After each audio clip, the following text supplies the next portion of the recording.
ښه نو اوس به مونږ اندیش صاحب طرف ته راځو. بالکل جی ولې نه څنګه چې تاسو ته معلومه ده چې اندیش صاحب یو جدید غزل کې یو ځانګړی حیثیت لري او چې کوم دی نو د هغه شعرونه د هغه د غزل یو خصوصیت به لنډه زه تاسو ته دا وایم چې اکثریت غزلونو کې هغې چې کوم دی نو خپل تخلص نه دی استعمال کړی، خو بیا هم چې کوم دی نو مونږ د مشرانو نه د نورو شاعرانو نه اورېدلي دي که په زرو غزلونو کې هم د هغې غزل پروت وي نو هلکه پکې د ستوري او د غمي په شان پړه کېږي او هغه پېژندل کېږي چې یاره دا غزل د اندیش صاحب دی.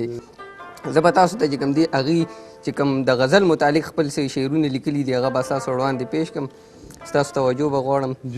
کله مې ګل کله ازغې که غزل، کله مې ګل کله ازغې که غزل، ما چې د ژوند د تقاضې که غزل، د غرسنې ناز او انداز د زار، د غرسنې ناز او انداز د زار، نن خودی خدای ګلیونې که غزل.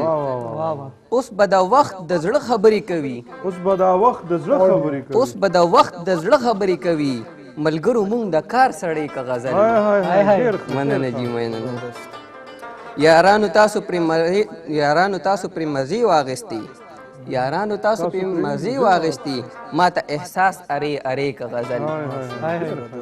ما د وفا او د کرم سترګو ته، ما د وفا او د کرم سترګو ته، د سپینلو غوندې لوګې که غزل. اندیش د ژوند جمال آباد ته روان، اندیش د ژوند جمال آباد ته روان، د ځان سره زرې زرې که غزل.